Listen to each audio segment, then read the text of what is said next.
L'une des raisons pour lesquelles Jésus est venu, c'est pour que tu ne te battes plus seul dans la vie. C'est pour qu'il t'accompagne. À tous ceux qui nous suivent, bonjour. C'est mon plaisir de vous retrouver de nouveau pour une nouvelle capsule, toujours sur la thématique de la vie et avant tout spirituelle. Nous avons commencé à aborder, lors de la dernière capsule, les batailles dans la vie, et nous avons compris que toutes les batailles de la vie par lesquelles nous passons ne sont pas toujours purement humaines. On a pris un exemple d'Élisée. Il y a plein d'autres exemples dans la Bible que nous allons exploiter au fur et à mesure. Mais déjà, cette expérience, cet exemple-là nous montre que toutes les batailles de la vie ne sont pas purement humaines, qu'il y en a qui sont de sources spirituelles, qui ont des causes spirituelles. Donc, les adversaires auxquels nous faisons face ne sont pas toujours des adversaires simples. Ce ne sont pas toujours des adversaires humains. Il y a des adversaires qui sont humains, qui sont nos frères et sœurs humains, mais qui viennent accompagnés par des entités spirituelles qui nous combattent. Mais j'aimerais, avant d'aller plus loin, faire une petite précision. N'allons pas jusqu'à croire que tous ceux qui viennent contre nous, accompagnés par des entités spirituelles, ce sont forcément des occultistes ou des gens qui consciemment invoquent les esprits contre nous. Il y en a qui sont simplement utilisés sans qu'ils ne le sachent.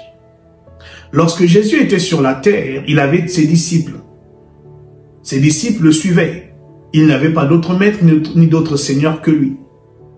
Mais il est arrivé un jour qu'un de ses disciples, Simon-Pierre, soit utilisé par Satan. Dans Matthieu 16, versets 22-23, nous trouvons cette histoire. Pierre, l'ayant pris à part, se mit à le reprendre et dit, « À Dieu ne plaise, Seigneur, cela ne t'arrivera pas. » Mais Jésus, se retournant, dit à Pierre, « Arrière de moi, Satan, tu mets en scandale, car tes pensées ne sont pas les pensées de Dieu, mais celles des hommes. » Jésus a dit des choses. Simon-Pierre se lève pour contredire les propos de Christ. Et le Christ discerne que derrière Simon, il y a Satan. Donc, il y avait une opposition à ce qu'il a dit et à ce qu'il voulait faire. Mais il a su discerner que ce n'était pas son disciple qui parlait, c'était Satan qui utilisait ce disciple. Donc, n'allons pas croire que tous ceux qui s'opposent à nous le font volontairement ou consciemment en invoquant des esprits pour nous attaquer. Mais n'empêche qu'il se soit conscient ou pas, il y a une réalité qui est là. Il y a des combats, il y a des batailles, il y a des conflits qui sont de sources spirituelles. Alors que faire?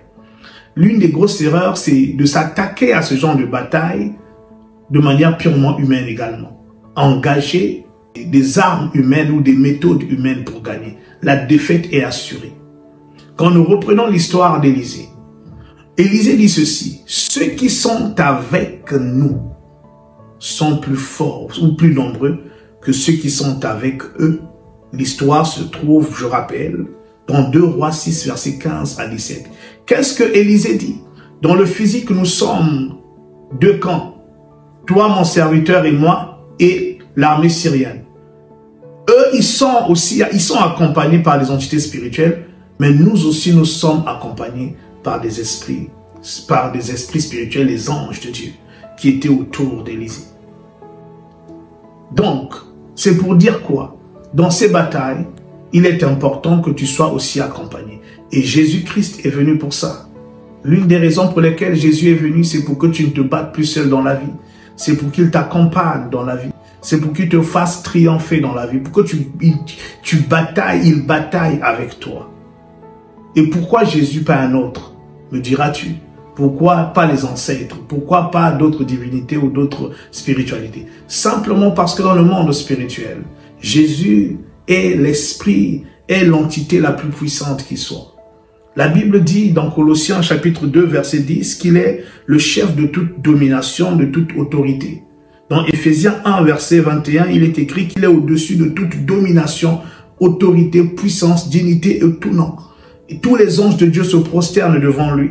Et tout ce qu'on appelle Dieu dans le monde se prosterne aussi devant lui. Psaume 97 verset 7. Ils sont confus tous ceux qui servent les images, qui se font gloire des idoles. Tous les dieux se prosternent devant lui. Donc, si tu veux un meilleur secours spirituel, il n'y en a pas de mieux que Jésus. Et Jésus se propose à toi d'être ton secours. Alors là où tu es, tu peux l'invoquer, si tu désires son secours. Et je prie simplement pour que le Seigneur vous ouvre les yeux pour contempler la prééminence de celui qui est le Dieu véritable, de celui qui est ressuscité des morts pour dominer sur les vivants et les morts. Jésus le Christ. C'était le pasteur Pavel et je vous donne rendez-vous à notre prochaine capsule.